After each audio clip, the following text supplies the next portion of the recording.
ya satu ya, apakah akan ada crypto winter? Jawabannya pasti ada. Pasti ada. Tapi Kapannya kapan? mana siapa Saya yang nggak tahu. tahu. Iya. Ya. 2 turunnya berapa dalam? Bener. Saya nggak tahu. Ya. Betul. Tapi langkah apa terbaik yang bisa saya lakukan? Apakah saya punya Bitcoin di portofolio saya? Punya. Punya. Apakah pernah akan sampai exposure 0 Bitcoin? Tidak. Iya, tidak akan Tidak. pernah Pasti ada 0%, exposure, pasti ya. ada Bitcoin. Ya. Terus pertanyaannya, apakah mungkin saya kurangi porsi Bitcoin dalam hidup saya? Ya. Ya jawabannya iya. Untuk membeli aset yang lain ya jawabannya iya. Tapi apakah Bitcoinnya dijual semua ya jawabannya enggak. Ya. Karena apa ya, saya lihat ada potensi di mana saya nggak mau ambil ya substantial drawdown ya di portofolio saya dan ya saya Betul. build ke sesuatu yang bisa naik atau cenderung lebih aman kan. Betul. Tapi apakah next misalnya let's say, apakah ada nanti opportunity yang lebih mantap dari Bitcoin 20 tahun lagi? Mungkin aja. Ya mungkin. Cuman so far yang kita lihat sebenarnya masih Bitcoin. Dan mungkin kita akan jadi kayak semacam ya Warren Buffett, Charlie Munger. Jadi kan Charlie Munger nggak ikutin kripto nih. Ya. Kita mungkin yang nextnya ya generasi yang bawah lagi bro. Bener, tapi kan so far kita selalu di sini Kita nyalain ngertinya di sini kamera soalnya. dan juga kita ngajak semua teman-teman ini untuk berpikir kritis kan. Iya betul. Tentang suatu aset, tentang cara meningkatkan mereka punya kehidupan, Betul. ya, cara mereka memanage semuanya itu kan yang kita ajarkan di sini kan Betul. sebenarnya. Jadi gini teman-teman, kenapa gue nggak bilang bahwa kalian tuh boleh langsung main jual semua Bitcoin? Jangan, karena Bitcoin tuh lu gak akan pernah bisa time perfectly. Kita pun Ya, pasti salah setuju. nanti. Pasti. Timing kita pasti salah. Kita ngomong kita pasti salah. Tapi ketika lu punya porsi Bitcoin dan lu punya porsi cash yang aman ya untuk lu tembak di opportunity yang lain-lain lagi, itu akan bikin portofolio lu semakin kokoh bro gue sebutnya. Jadi fondasinya nih kuat, mantap nanti. Ketika Bitcoinnya turun lu gak kena drawdown signifikan. Ketika Bitcoin nanti suatu saat naik ke 20 miliar lu mendapatkan keuntungan yang berlipat-lipat. Jadi jangan sampai ke nol apa Bitcoinnya gitu.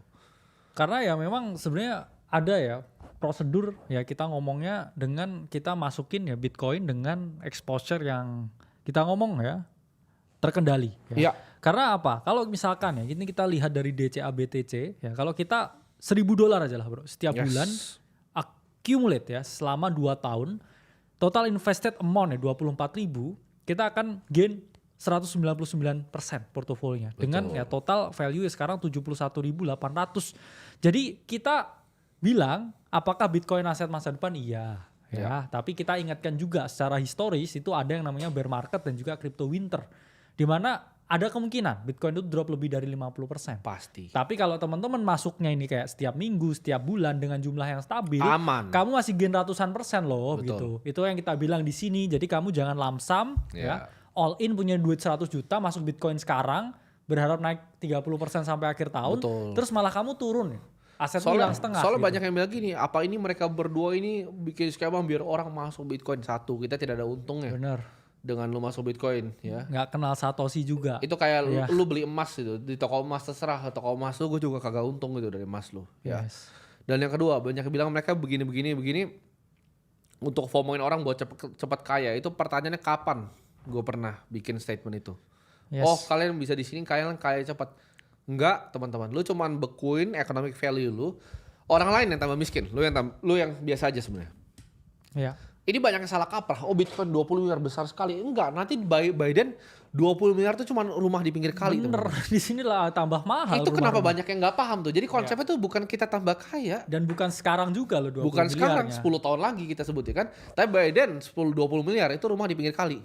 Ya. Gue kasih tau lo, gue ngomong sini. Gue bukan datang dari masa depan. Lo cuman ngitung ya fiat di basementnya, jumlah M2 supply yang beredar sama inflasi real lah. Itu kan matematika ya teman-teman ya.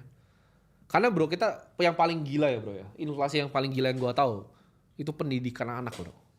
Damn, bener lagi. Ya. Ngeri itu bro. Iya. Ngeri itu.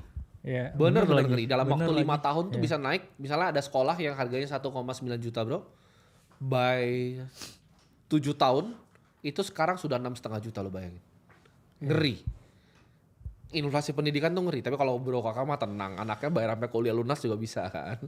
Iya, tapi Karena- kan anaknya tapi gimana pengen- bro? Lu ini. mempersiapkan untuk biaya pendidikan anak itu. Karena dari semua inflasi yang gue lihat yang paling ngeri itu pendidikan anak. Itu second to none. Itu paling gila itu inflasi. Iya, karena memang pendidikan juga penting ya. Iya. Apalagi kalau kita ngomong buat anak kita ya, kita harus kasih yang terbaik bro. Iya. Karena teman-teman pasti ada momen ya dimana nanti ya pasti pas punya anak itu selalu mau lebih baik ya ngasih sesuatu yang lebih ke anaknya daripada ke dirinya sendiri.